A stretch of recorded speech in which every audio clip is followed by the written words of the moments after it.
Barangay LS 97.1 Forever. Forever. Forever.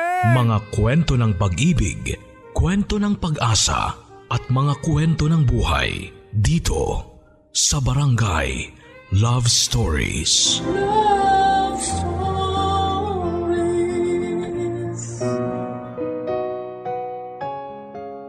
May mga tao, Papa Dudut, na sanay nang gumawa ng kasamaan sa kapwa. Dahil alam nilang halos lahat ng bagay ay nadadaan na sa pera ngayon. Dear Papa Dudut, ako po ay isa sa inyong mga solid kabarangay at araw-araw na nakikinig sa inyong programa. Ang kwentong ibabahagi ko po sa inyo ay may pagkamaselan at masasabi kong isang traumatic experience sa buhay ko. Kaya't pahintulutan niyo po ako sana na itago ko ang totoong pangalan ng mga tao dito sa aking kwento. Ako rin po ay itago niyo na lamang din po sa pangalang Lilibet. Nangyari po ang karanasan kong ito mga 2 years ago. Noong ako po ay nag-intern sa isang opisina. Huling taong ko na po yon sa kolehiyo. At bahagi po ng aming requirement ay ang mag-OJT sa isang kumpanya na mapipili namin. Ako naman po ay sinuwerte na matanggap sa isang kumpanya na nakabase sa Makati. Scholar po ako at hindi naman po kami ganong kayaman. Kaya't bata pa lamang po ako ay pinangarap ko na ang makapagtapos with honors para matanggap ako sa isang magandang kumpanya sa Makati. Para po kasing ibang mundo ang Makati sa akin, Papa Dudut. Kapag nadadaan po kasi ako doon at nakakakita ako ng mga magagara at matataas na building, pati na mga empleyadong magaganda, ang mga uniforme at mukhang mga hindi pinagpapawisan, ay nakakaengganyo po sa akin ang husto na pagpursigihan ko nang maging bahagi din ako ng mundong yon. Kaya naman po laking tuwa ko talaga nang matanggap po ako sa kumpanya na aking inaplayan. Sa pakiwari ko po noon, yun na ang unang hakbang sa pagtupad ng aking mga pangarap. Kaya plinano ko na rin po na makapag-iwan ng magandang record sa kumpanyang yon. Para kapag nakagraduate na po ako ay malaki po ang tsansa na ma-absorb o matanggap din ako ng kumpanyang yon at maging isang permanenteng empleyado nila. Pero ang hindi ko po akalain na mga sandaling yon, Papa Dudut, ay ang pangarap ko pong yon ay mauuwi po pala sa isang bangungot. Good morning po, Sir Marcelo. Hi, please have a seat.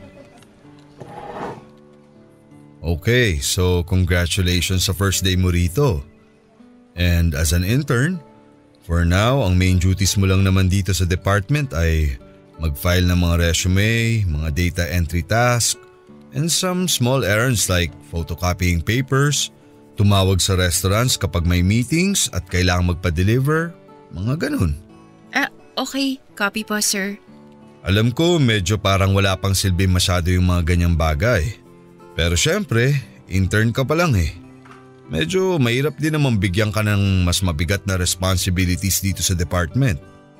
But then again, kahit na ganun pa lang ang ibibigay naming responsibilities sa'yo, ang maganda naman dyan, makakapag-observe ka na rito at ma-feel mo na ang culture na magtrabaho sa isang kumpanya.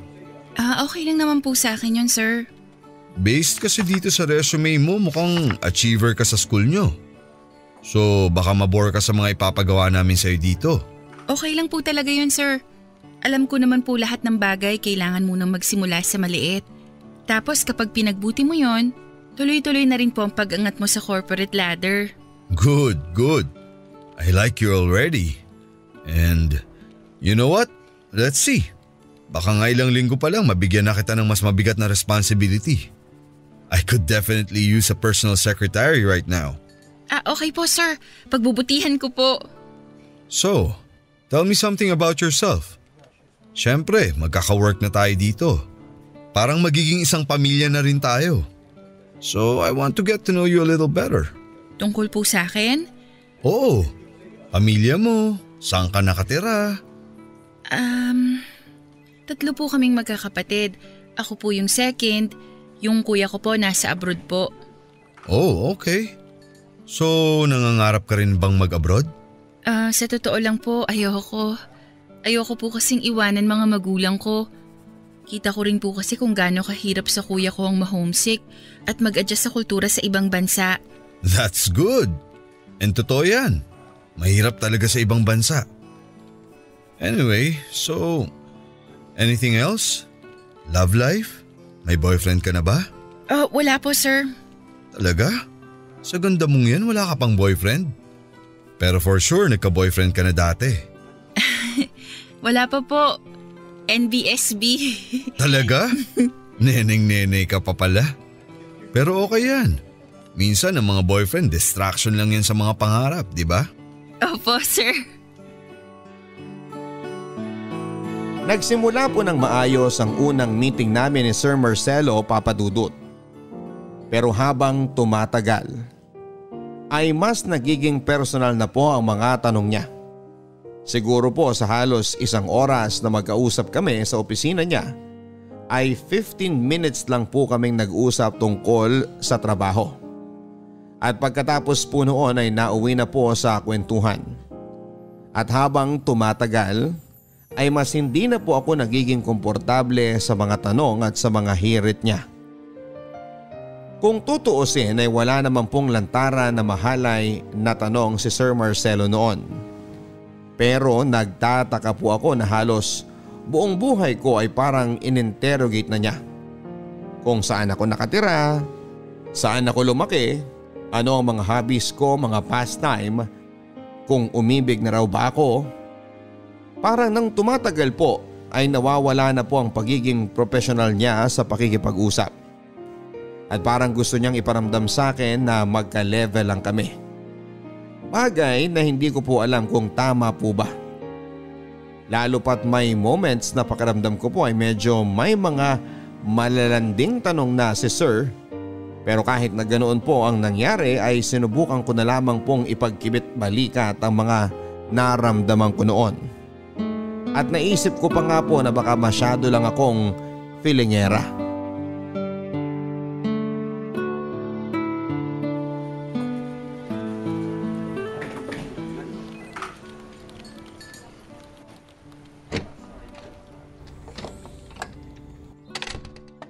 Sir, tawag niyo po ako?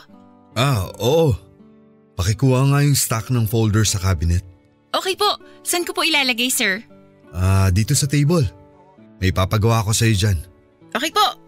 May files ako dyan na ipapa-photocopy, pero hindi lahat. Okay po. Teka nga, puntahan na lang kita dyan para may ipakita ko. Okay po. Yan. Dito ako sa likod mo para mapakita ko sa'yo. Patingin nga muna nito. Ang bango mo naman, Lilibeth. Teka. Hindi itong folder na to. Teka, ito. Ipa-photocopy mo tong 5 pages na to. Okay po, sir. Ito rin. Itong lahat ng laman nito. Anong pabango mo? Po? Hindi nga po ako nagpapabango eh. Baka yung conditioner ko po. Kaya pala ang ganda rin ng buhok mo. Maalaga ka pala talaga sa katawan. Ito rin. Ipa-photocopy mo yung first 5 pages nito. Okay po. Teka, natatandaan mo ba kung alin sa mga to ang ipapa-photocopy mo? Opo. Sige nga, ano? Ano po? Yung first 5 pages po nito, tapos yung first 5 pages din po dito sa folder na to. Mali. Lahat ng laman nito ipapa-photocopy mo, di ba? Opo. Sorry po, sir. Okay lang yan. Ang bilis mo naman madistract. Okay, sige. Yang mga yan na muna ang ipa-photocopy mo para hindi ka mahirapan. Tapos pagkatapos mo, balikan mo na lang dito yung iba, okay? Okay po. Matapos po ng mga isang linggo ng pag-i-intern ko sa opisina, ay nakaramdam na po ako ng pagkailang kay Sir Marcelo Papadudut. May pagka-touchy po kasi siya at parang walang araw pong lumipas nang hindi niya ako hinahawakan sa braso, sa balikat o sa kamay. Gayunpaman ay binigyan ko pa rin po siya ng benefit of the doubt. Nag-obserba po ako sa ibang mga kaopisina ko kung ganon din po ba siya sa kanila. And to be fair din po ay medyo mahilig talaga siyang humawak ng tao. Mapa babae man o lalaki. Ang naisip ko na baka talagang parte lamang yon ng kanyang personality. At para rin siguro maging komportable sa kanya at hindi ma-intimidate ang ibang mga empleyado. Makarisma din po kasi si Sir Marcelo sa mga tao. Siguro nga po ay kaya siya na-promote ay dahil magaling din siyang makisama. Bukod pa po dyan ay kahit na malapit na po siyang mag-50 ay may itsura din po kasi si Sir Marcelo para sa kanyang edad. Kaya nang tumagal ay napansin ko nga rin na parang crush pa po siya ng mga ibang babaeng empleyado sa opisina. Lalo na noong mga may edad na rin at matatagal nang nagtatrabaho doon. Hindi po siya kasing gwapo ng mga artista. Pero may dating po kasi siyang parang bad boy at bagets kung siya ay pumorma. Matapos po ang 2.5 linggo ay na-promote na po ako ni Sir Marcelo sa trabaho. Ginawa niya po akong personal assistant at dahil personal assistant niya po ako ay madalas na rin po niya akong pinagtatrabaho sa loob ng opisina niya. Pero dahil din po sa nangyaring pag-promote sa akin ay nakaramdam na po ako ng ibang pakikitungo sa ibang mga empleyado sa akin. Pakiwari ko po kapag tinitingnan nila ako ay may iba na silang tingin. At hindi ko po alam ay doon na nagsimula ang tsismisan sa opisina tungkol sa amin ni Sir. Dahil puro salamin po ang kwarto ni Sir ay kitang-kita po sa labas ang lahat ng nangyayari sa loob. Kaya rin po siguro ay mas naging kapansin-pansin na halos doon na po ako nag-oopisina sa mismong kwarto ni Sir Marcelo. Gayunpaman ay medyo nakaramdam din po ako ng kaunting pasasalamat na puro salamin ang kwarto ni Sir, kaya kita rin po ang mga nangyayari sa loob ng opisina niya. Nang mga panahon po kasing yon ay nagsisimula na talaga akong mailang kay Sir Marcelo Papadudut. Ramdam ko pong may kakaiba siyang kinikilos tungo sa akin. Pero dahil wala naman siyang lantarang sinasabi, ay sinusuway ko rin po ang aking sarili na maging asyomera. At minsan pa nga ay kine-question ko ang sarili ko na baka ako ang may mali siya.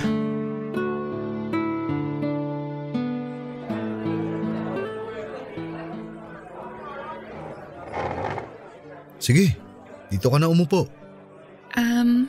Thank you po, sir. I'll have a 500-gram medium rare Wagyu cubes and red wine. Okay po, sir. And ma'am? May salad na lang siguro. Try mo yung Caesar salad nila. Masarap. Sige po, sir. Yun na lang po. Okay, thank you.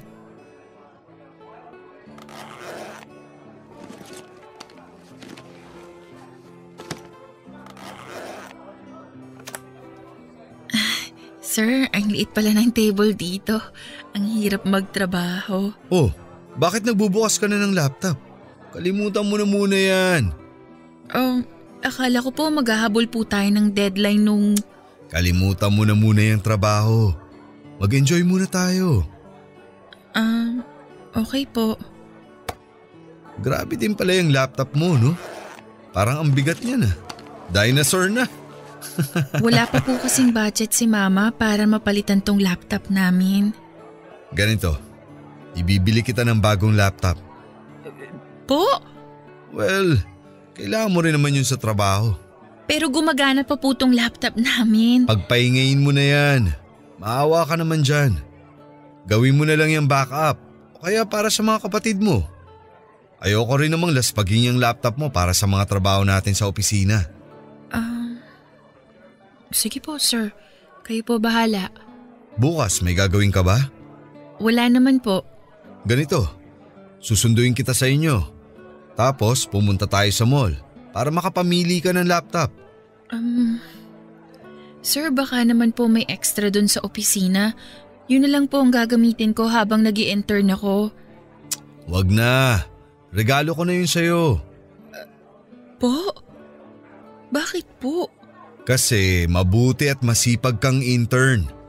At baril lang naman yun sa akin. Sus. Sigurado po kayo, sir? Oo naman. Alam mo kasi Lilibeth, galante talaga ako sa mga taong gusto ko. Pera lang naman yan eh. Gamit lang yan. Hindi malaking bagay ang mga yan sa akin. And nasa point na rin naman ako ng buhay ko na hindi ko na pinoproblema ang pera. Gusto ko na lang i-enjoy ang buhay at pasayahin din yung mga tao na malapit sa akin. Okay. Sige po, sir. Maraming salamat. Yan.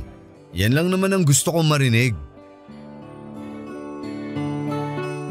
Nang sinabihan po ako ni Sir Marcelo na ibibili niya ako ng laptop dahil nagustuhan niya daw ang performance ko bilang intern.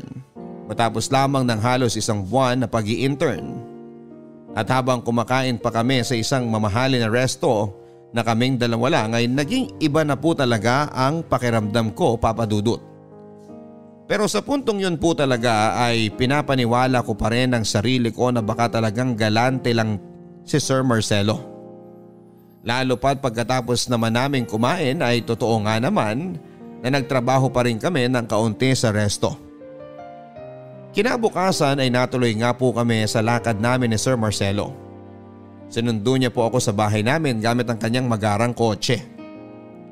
At tumuloy na nga po kami sa isang tindahan ng electronics para ibili ako ng laptop. Umabot po sa 50,000 ang binili sa aking laptop ni Sir Marcelo, Papa Dudut. Sa katunayan ay napagkamalan pa nga po kaming magtatay sa shop. Bagay na parang hindi kinatuwa ni Sir Marcelo. Gusto ko na nga pong tanggihan ang laptop dahil naging iba na po talaga ang pakiramdam ko noon. Pero hindi na po ako pinatanggi ni Sir Marcelo at sinabihan akong wala lang daw sa kanya ang halagang yon.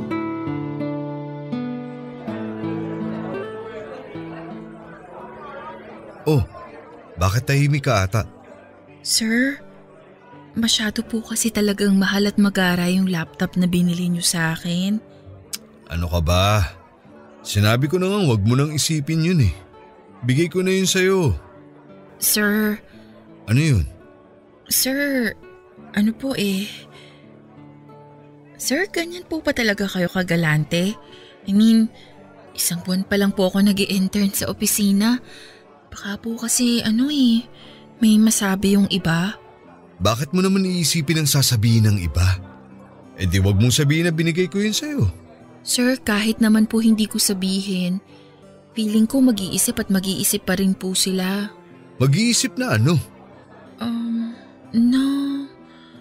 Na ano po? Na paborito kita?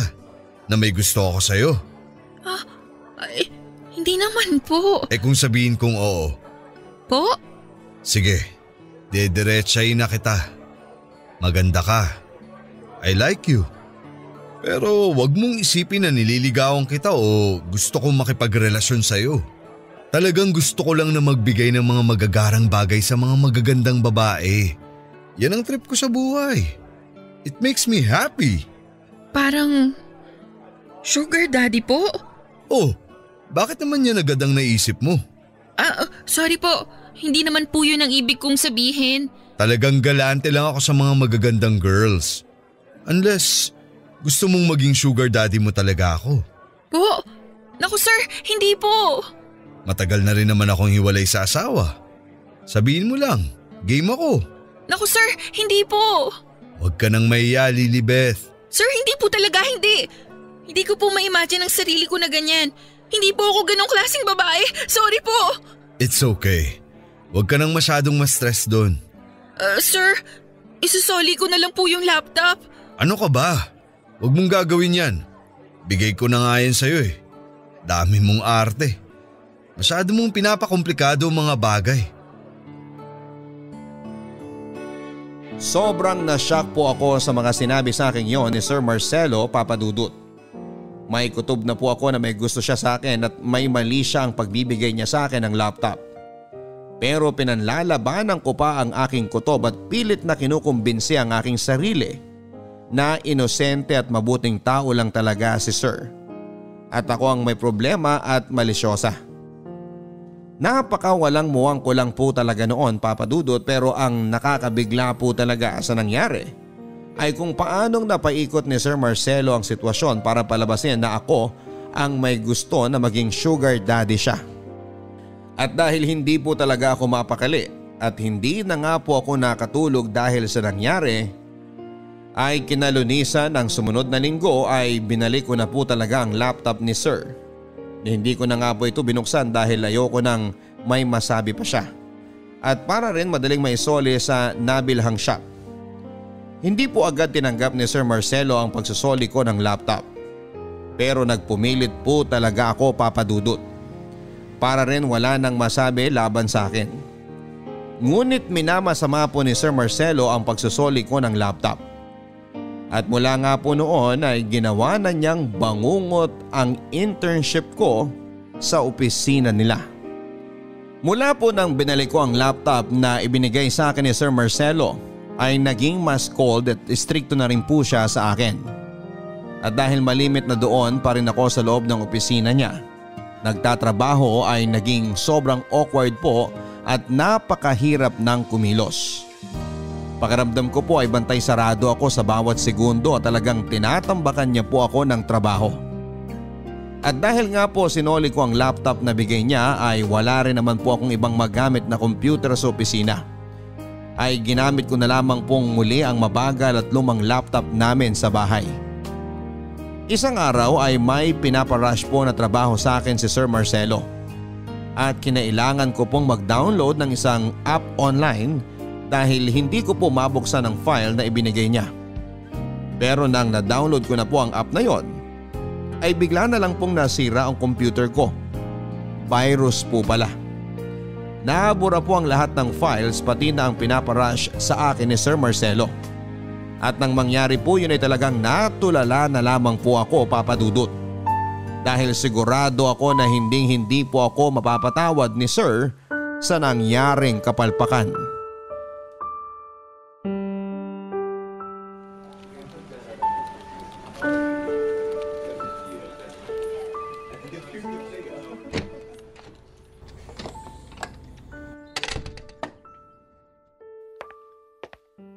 Sir? Yes, ano yun? Hihingi ka na naman ng extension para sa deadline mo. Hindi po. Good, dahil kailangan ko na yung full report. Sir, yun nga po eh. May problema po. Ano? Sir, yung laptop ko po kasi nasira. Nabura po lahat ng files. Ano? Sir, pasensya na po, sir. May backup po ba kayo ng mga files na yun?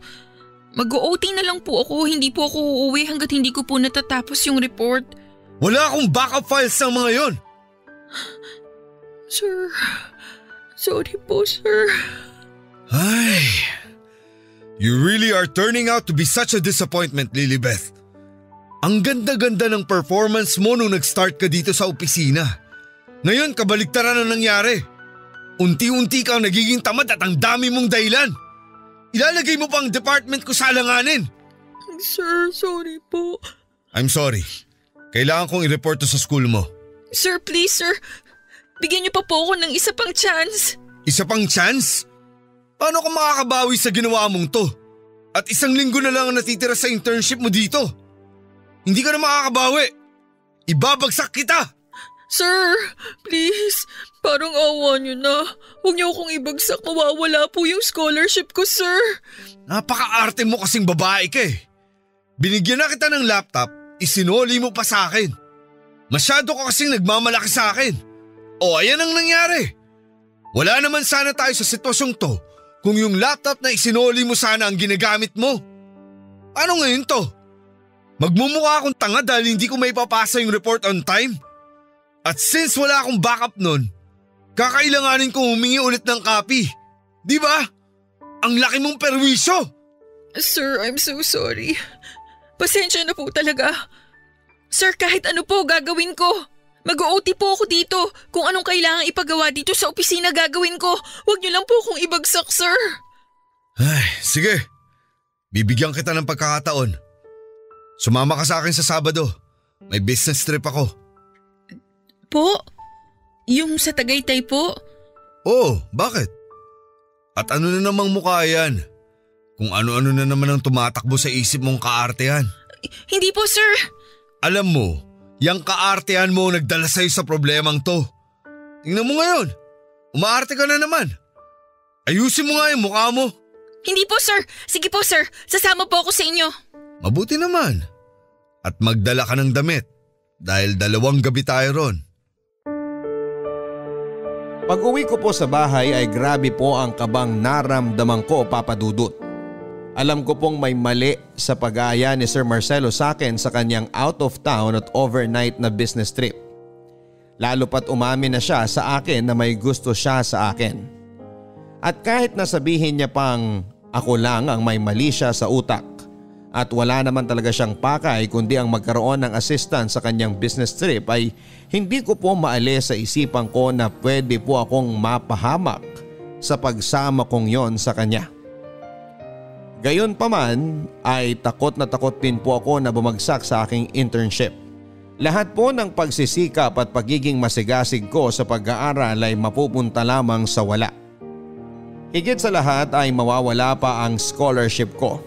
Bukod pa sa magiging napakasama ng pagbagsak ko sa internship ko, sa aking school records at future na rin sa mga a-applyang trabaho. Kaya't pikit mata po akong sumama kay Sir Marcelo, Papa Dudut. Nilakasan ko na lamang po ang loob ko at nagdasal na hindi po ako mapahamak sa out of town na yon.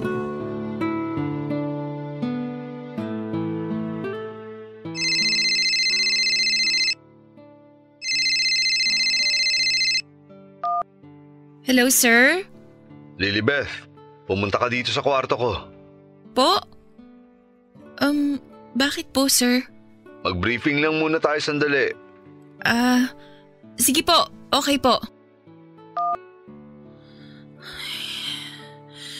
Diyos ko, protektahan niyo po ako.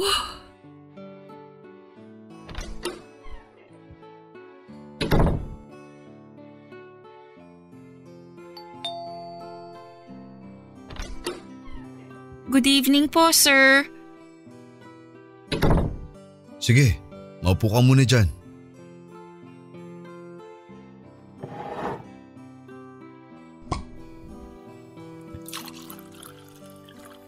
Oh, uminom ka muna. Sir, hindi po kasi ako umiinom. Relax. Mababa lang alcohol content niyan. At matamis yan. Gusto yan ng mga babae. Okay po. O, diba? Masarap? Opo. Sir, tungkol po ba saan yung briefing natin? Ano po bang itinerary ninyo bukas? Wala na.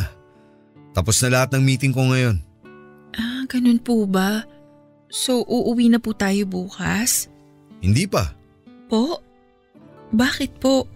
Nag-book talaga ako ng ekstrang araw at gabi para makapag-relax. Besides, last week mo na next week sa internship, hindi ba? So, treat ko na rin to sa'yo. Okay po. Sige lang, uminom ka pa. I-celebrate natin ang pagtatapos mo ng internship at pagkapasa mo. Talaga po, sir? Pasado na po ako? Oo. Salamat po. Salamat po ng marami. O sige, uminom ka lang dyan. Sabahin mo ng mga cold cut and cheese dyan. Masarap yan ang magkasabay. Magsi-CR muna ako. Okay po, sir.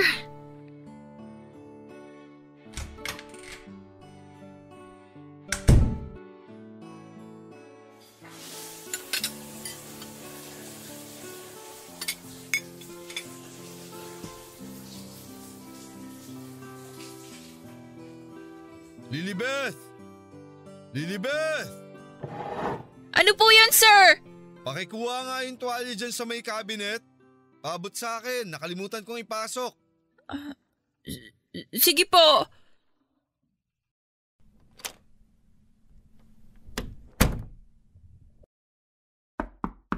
Sir, ito na po yung tuwalya ninyo. Salamat. Diyos ko! O bakit? Ngayon ka lang ba nakakita ng hubad na lalaki? Iabot mo sa akin ang tuwalya. Ito po. Sir! Huwag po, sir! Dami mo talagang arte. Kaya gustong gusto kita eh. Huwag po, bitiwan niyo ako! Dami mo arte! Halika nga rito. Sama-sama ka sa akin dito tapos ngayon mag-iinarte ka? Tumigil ka ng kakaarte! Alam ko namang gusto mo rin eh. Ha? Ayoko sabi eh!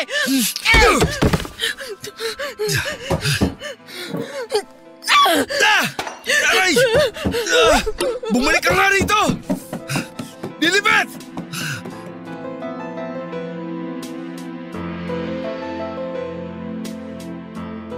Kumaripas po ako ng takbo, Papa Dudut.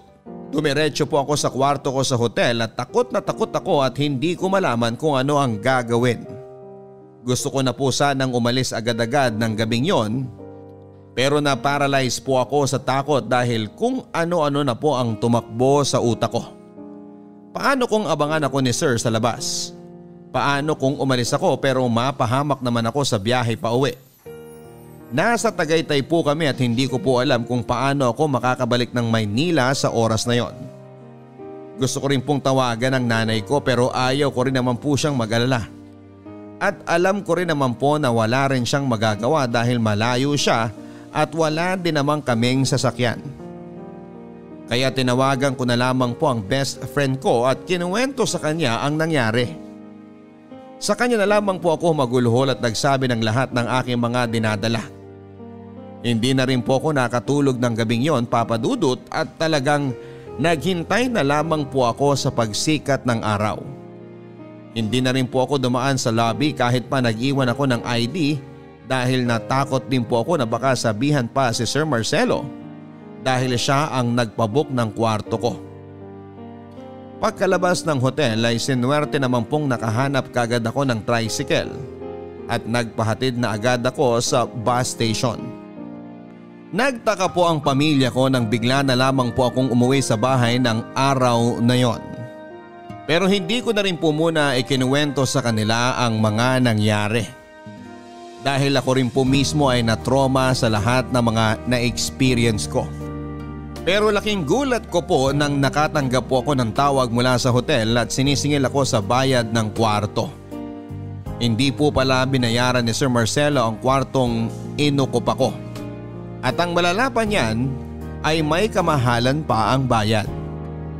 Bukod pa dyan ay nalaman ko sa kanila na nag-imbento pala ng kwento si Sir Marcelo at sinabi na pinagtangkaan ko raw ang buhay niya. Dahil dito ay napilitan po akong magkwento sa hotel staff sa nangyaring attempted rape sa akin. Pero dahil masyado na rin pong masalimuot ang nangyari ay iiwan na lang daw nila sa amin ang sampahan ng kaso. At magko-cooperate na lang daw sila sa investigasyon kung sakaling magkaroon man ng demandahan. Napilitan na rin po akong bayaran ang mamahaling kwarto. At dahil po sa nangyari ay napilitan na rin po akong ikwento ang lahat ng nangyari sa aking pamilya.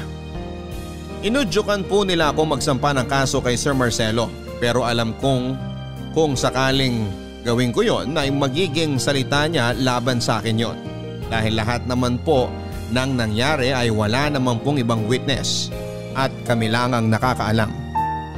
Gayon pa man ay nilakasan ko na rin po ang loob ko at nagpasama na rin po ako sa kaibigan ko na mag-report sa pulis sa tungkol sa mga nangyari.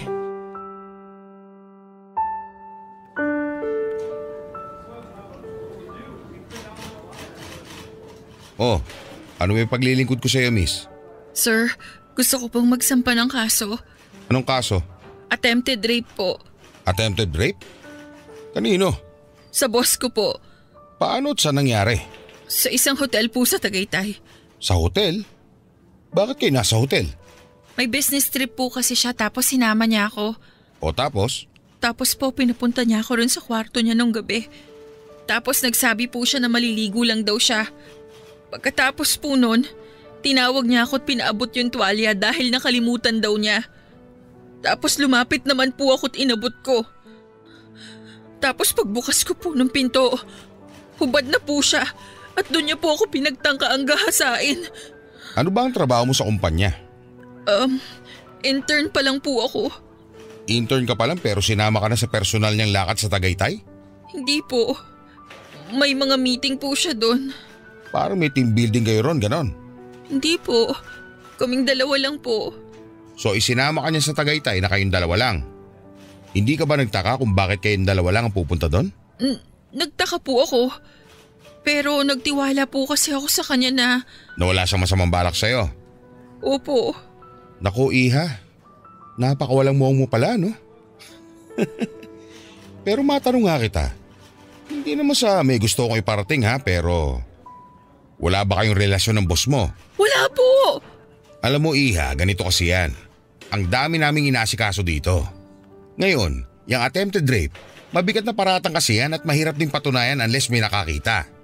Dahil kung hindi, aabutin kayo ng siyam-siyam at mapapagastos pa sa mga abogado. Ang akin lang, nasa iyo yan kung itutuloy mo ang kaso. Walang problema. Pero gusto lang sana kitang balaan sa mga sakit ng ulo na pwede mangyari. Marami din kasi dito na magsasampa ng attempted rape. O minsan nga rape talaga. Eh yun pala, may relasyon sila nung dinidemanda niya tapos nag-away lang. Wala po kaming relasyon ng boss ko. At yung sinasabi niyo pong ibang kaso na magkarelasyon naman pala, bakit? Porket po bang magkarelasyon, hindi na pwedeng ma-rape ang babae? Kapag nagpumilit na makipagtalik ang lalaki at ayaw ng babae, rape po yun. At lalo po sa kaso namin dahil wala po kaming relasyon ng boss ko. Oh, kalma lang miss. Ako naman nagpapaliwanag lang. Sinasabi ko lang na magiging mahaba at magastos ang proseso na yan. Eh kundangan kasi, bakit sumama-sama ka pa ron? Tapos alam mo naman kayong dalawa lang. Kaya tuloy inabot mo. So ako po palang may kasalanan? Hindi naman sa ganon. Tatay din ako miss. At palagi kong sinasabi sa mga anak kong babae na mag-iingat sa mga lalaki dahil maraming gago riyan. Ang sa akin lang naman wag na nilang ilagay ang mga sarili nila sa alanganing sitwasyon. Alam niyo sir, kung napapalaki po ng matino na mga magulang at napaparusahan din po ang mga manyak at mga bastos ng tama para magtanda at matigil ang mga masasamang gawain nila, di sana mababawasan na yung sinasabi ninyong alanganing sitwasyon. At hindi na rin sana kayo mag-aalala para sa mga anak ninyong babae. Parang bigla pong lumakas ang loob ko habang kausap ko ang pulis, Papa Dudut. Parang lahat ng naipon kong galit kay Sir Marcelo sa lahat ng nangyari sa akin ay naibuhos ko sa pulis na kumausap sa akin. Hindi ko po talaga matanggap na ako pa ang parang lumalabas na nasisisi sa nangyari sa akin. Pakiramdam ko po ay kulang na lang ay tanungin niya ako kung ano ang suot ko noon at kung inakit ko ba ang boss ko. At sa puntong yon ay naisip ko rin po na malamang ay hindi lang din po ang pulis na yon ang unang tao na makakausap ko na magiging mapanghusga sa akin. At sigurado ako na sa pagsasampa ko ng kaso ay maraming tao akong makakasalamuha na magiging ganon ang baluktot na pananaw. Itinuloy ko po ang pagsasampa ng kaso, Papa Dudut, at dahil sa nangyari ay nakaabot na rin po sa eskwelahan ko ang nangyari sa akin. Sa awa naman ng Diyos, kahit papaano ay tumulong din ang aking eskwelahan at nagrekomenda po ng abogado na pro bono. Pero sa kalagitnaan ng investigasyon ay muli po akong kinontak ni Sir Marcelo.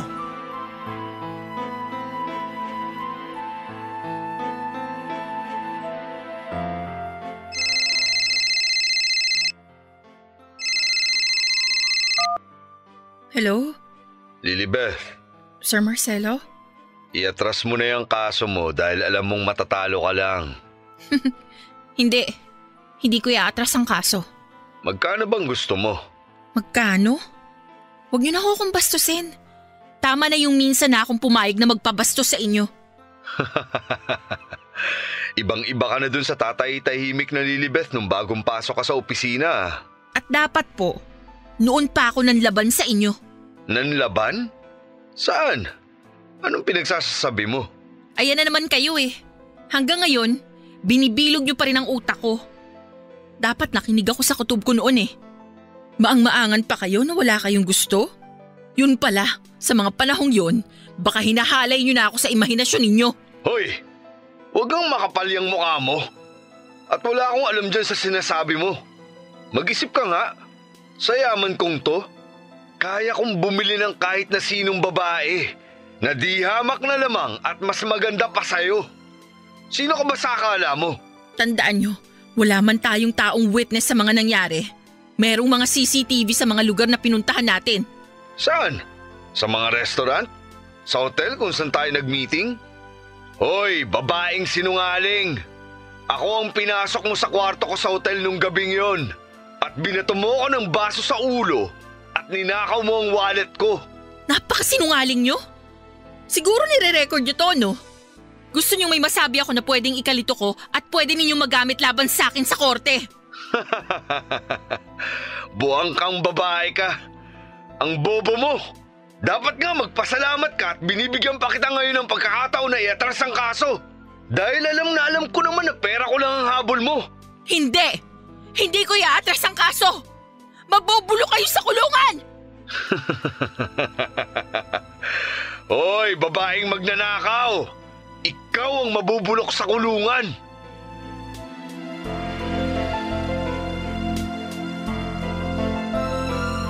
Matapos po akong tawagan ni Sir Marcelo ay nanumbalik pong muli ang takot ko, Papa Dudut. Parang bigla pong naglaho ang lahat ng naipong kong lakas ng loob mula nang nagsampa ako ng kaso sa kanya. Huling beses ko po kasi siyang nakausap ng personal ay noong gabi na pinagtangkaan niya akong halayin.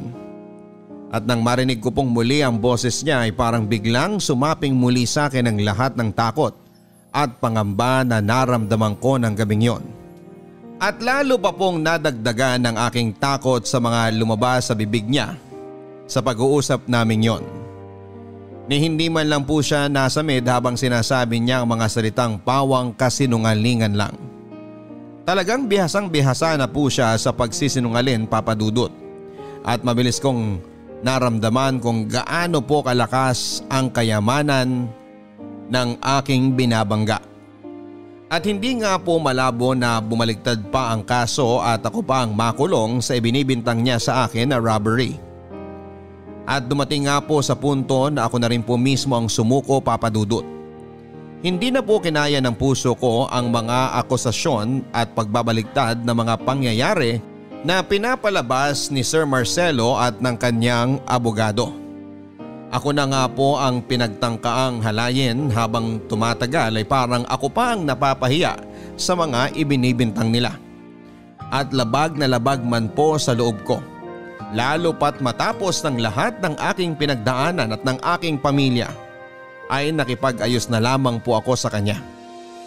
Hindi man po maganda ang kinalabasan ng kwento ko ay nagpapasalamat pa rin po ako sa inyo sa pagkakataong ibinigay ninyo para mailabas ko ang lahat ng aking kinikimkim sa loob ng 2 taon. Sana kahit na dito man lang sa inyong programa ay maisiwalat ko ang totoong nangyari. Nakatago man ang aming mga totoong pangalan ay parang malaking tinig na rin po ang nabunot sa aking dibdib, Papa Dudut. Matapos kong mailahad dito ang lahat ng totoong nangyari. At sana po ay magsilbi na rin pong paalala sa mga tao kung gaano ka-unfair ang mundo. Malas talaga kapag ikaw ay pinanganak na mahirap at walang koneksyon sa lipunan. Samantalang ang mga mayayaman ay tila malayang nagagawa ang lahat ng nais at kapritsyo nila. Ang inyong forever kabarangay, Lilibeth. Mga kwento ng pag-ibig, kwento ng pag-asa at mga kwento ng buhay dito sa Barangay Love Stories. Love Stories. Forever! Forever.